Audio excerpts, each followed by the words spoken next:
Hello hi नमस्ते प्रणाम जय माता दी दोस्तों। तो शोभा डेली ब्लॉग लेकर आई है धमाकेदार माता जी का गीत और नीलम अवधि गीत लेकर आई है जबरदस्त धमाकेदार माता जी का गीत। तो दोस्तों चलिए ले चलते हैं सभी दोस्तों को माता जी के भजन गीत और प्रतापगढ़ की धरती पर। और दोस्तों ये प्रतापगढ़ से हम चारों बहनें हैं और आप लोग चारों बहनों के चैनल पे जाइएगा दोस्तों और फुल वॉच करके वीडियो को देखिएगा। और हम अपने प्रतापगढ़ वाले जितने भैया बाबू दीदी बहनी हैं सबसे हाथ जोड़ के रिक्वेस्ट करते हैं कम से कम अपने प्रतापगढ़ वालों का एक बार मौका दें और इनका चैनल आप लोग उठाइए और अपने प्रतापगढ़ का नाम भी फेमस कीजिए। इसके लिए बहुत बहुत धन्यवाद है जब आप लोग हमें फेमस करेंगे। जी जी। निपिया के डारी का मैं जोर झूलना कैसे डारी है मैया। निपिया के डारी का मैं जोर झूलना कैसे डारी है मैया। पत्ता पत्ता डाली झक जोर झूलना कैसे डारी है मैया। पत्ता पत्ता डाली झक जोर झूलना कैसे डारी है मैया। झूलना कैसे डारी है मैया। झूलना कैसे डारी है मैया। पत्ता पत्ता डाली झक जोर झूलना कैसे डारी है मैया। पत्ता पत्ता डाली कमजोर झूलना कैसे डारी है मैया। सतरंगिया मंगाए सात रंग सतरंगिया मंगाए। अंगना में झाड़ी बिछाए झूलना कैसे डारी है मैया।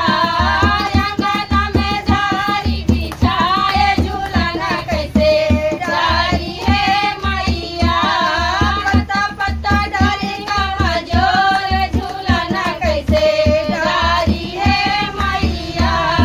निपिया के डारी कमजोर झूलना कैसे डारी है मैया। निपिया के डारी कमजोर झूलना कैसे डारी है मैया। झूलना कैसे डारी है मैया। झूलना कैसे डारी है मैया। निपिया के डारी कमजोर झूलना कैसे डारी है मैया। निपिया के डारी कमजोर झूलना कैसे डारी है मैया।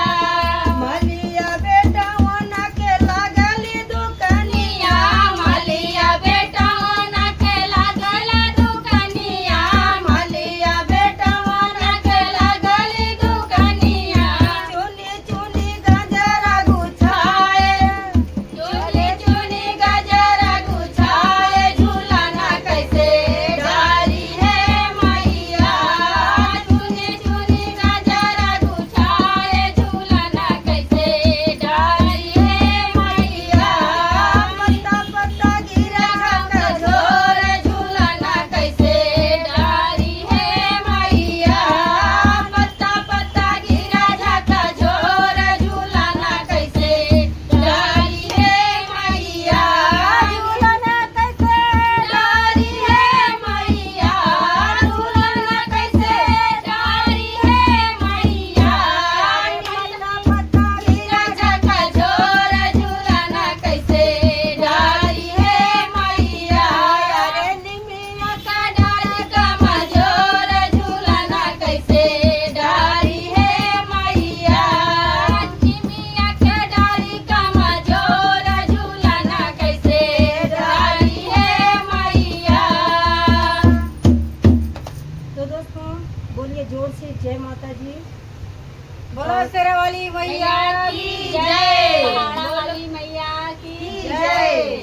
तो दोस्तों नवरात्रि स्पेशल गीत था आप सभी दोस्तों के लिए। फिर आते हैं थोड़ी देर में नए गीत के साथ। आप लोग ऐसे ही बने रहे। तो दोस्तों हाय